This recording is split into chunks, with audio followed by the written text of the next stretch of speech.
Batman animated series, always a good time. Check out the playlist in the description for all the ones that I've walked through so far. This one is Paging the Crime Doctor. That's right. Rupert Thorne has a brother, a doctor with a backstory that ties to the Wayne family. It's a really good story. Like it a lot. Let's talk about it right now.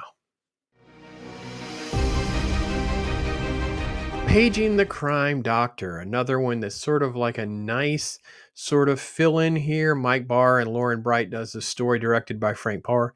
I have to be honest, this is one of those that I didn't really remember a whole lot about, but I enjoy the fact that right away we get sort of the grounded Batman battle. We have Batman facing off against these guys. It's all much more in line with like detective comics and the things that we really do enjoy about us living in the fantasy land that we could actually have a Batman, a dude that could dress up for vigilante purposes, taking on a stolen cargo, which turned out to be a surgery laser and actually nicks the old Batman, takes out part of the cowl. We'll get to right here. Bats is truly stunned for a minute. He kind of like narrowly escapes. Well, I think it's always kind of one of the elements that we have always liked about the show is they don't really have a hard time of kind of keeping this sort of like more realistic that he doesn't easily win every single time. Sometimes you don't know exactly how he survives. That's sort of kind of been lost. Everything is so much more grand now in modern times. And this is what made the comic books that I grew up on so much more likable and enjoyable. Here you have Rupert and the brother, and really what's coming to light here is the fact that Rupert Thorne, this horrible criminal, has sort of like this terrible illness that has to be dealt with. He is going to die. He's passing out again. He's had this surgery that needs to take place. No one knows when they can do it. And reality is Matthew, who has lost his license, he's been basically blackmailed and controlled by Rupert to basically become the criminal doctor, the underlord of the situation here, dealing with all the medical problems. And Batman sneaks off to go and see Leslie, try to figure out a way to seek some help. And this was a beautiful scene. I love this very much. She's there seeing this little patient with this little boy. She's there. Batman walks in. Look at the missing part of the cow, and then there's the little boy. It's like, whoa, that was the Batman. Wait! Look at the Batman. I was like, that's a great scene. I love that shot so much. And really, what you get is just again, she is there talking to him, Bruce, what's going on, and of course, the brother is trying to deal with the surgery situation. And he basically says, "I can't do it alone. I need someone to help me." And who are they going to get? They're going to go get Leslie. And they bring in the thugs and they kind of like blackmail her, grab her, and basically force her into the situation while Bruce and Alfred are in the Bat Cave trying to figure things out. And surely enough, their surgery is going to take place. And Bruce shows up too late to see Leslie. And there's sort of like this whole backstory of he's figuring out the fact that his dad, the doctor, Leslie, his friend that takes care of him, is also tied to Matthew Thorne. They were friends, they were cohorts back in college. And even though he's saving his brother, there's all this sort of things about, well, they're going to take care of Leslie. They're going to basically do her in.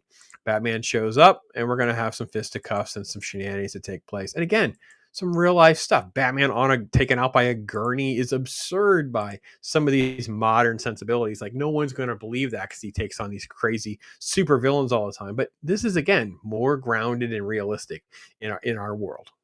I like the fact that Batman actually is fearful of trying to dodge a few scalpels being thrown at him with all the things he does, dodging bullets and jumping in a car and that kind of thing. All right, they're going to do Leslie in, and this is where the brother's going to have his turn. He sticks the needle in the thug and not Leslie. He's trying to save her from them killing him, sneaking out into a stairwell and trying to figure out how to get. While Batman faces off against one of the other thugs and realizes that, it's kind of about time that Leslie is in harm's way, actually be saved by Batman, which is kind of funny because she knows who he is. The casual comments, like it's just I love the fact that that element was done pretty well. Like it's not often we get to see this part, the duality of it all, right? The Batman animated series, I think, may have done it better than anything else in dealing with how he navigates in quote our real world and having Earl that works on the Batmobile and having Leslie that takes care of his psychosis and his medical care. And of course, Alfred is the one that's really ubiquitous and he's in all these things. And they kind of made him more of a soldier, having more combat medical skills and all these different things that in the universe like Batman animated series and many of the comic book lore was a little more complicated, a lot more interesting, even though it does sort of kind of open the door of how many people actually know who Batman is. And of course, it ends with the fact that he's going to be facing some serious time for what he's done before Bruce pays him a visit. And of course, he misconstrues, thinking that Bruce is there asking for a favor. He's like, I'm here to help you. I'm here to do something good. And really, what he's asking for is, can you tell me about my father? And this is when the Batman and the animated show is at its best, when it balances Bruce Wayne and Batman so much together. Like, he is really Batman first and Bruce Wayne second, and keeping Bruce Wayne in his shell, this damaged child that's never been able to deal with this tragedy and sort of overcome it.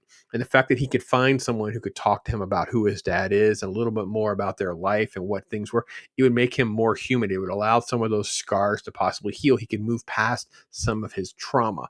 That's at least what the show is trying to scratch at. And I think it's a really cool episode.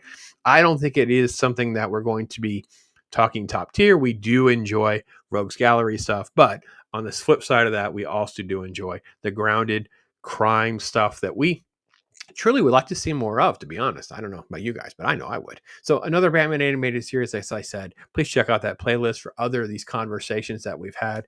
Just one of my favorite shows of all time. Definitely my favorite animated show of all time. Huge Batman nerd, so it's a little biased, but that's just reality. But thanks for watching, everybody. Hope you can join me for more of these. I am Pops.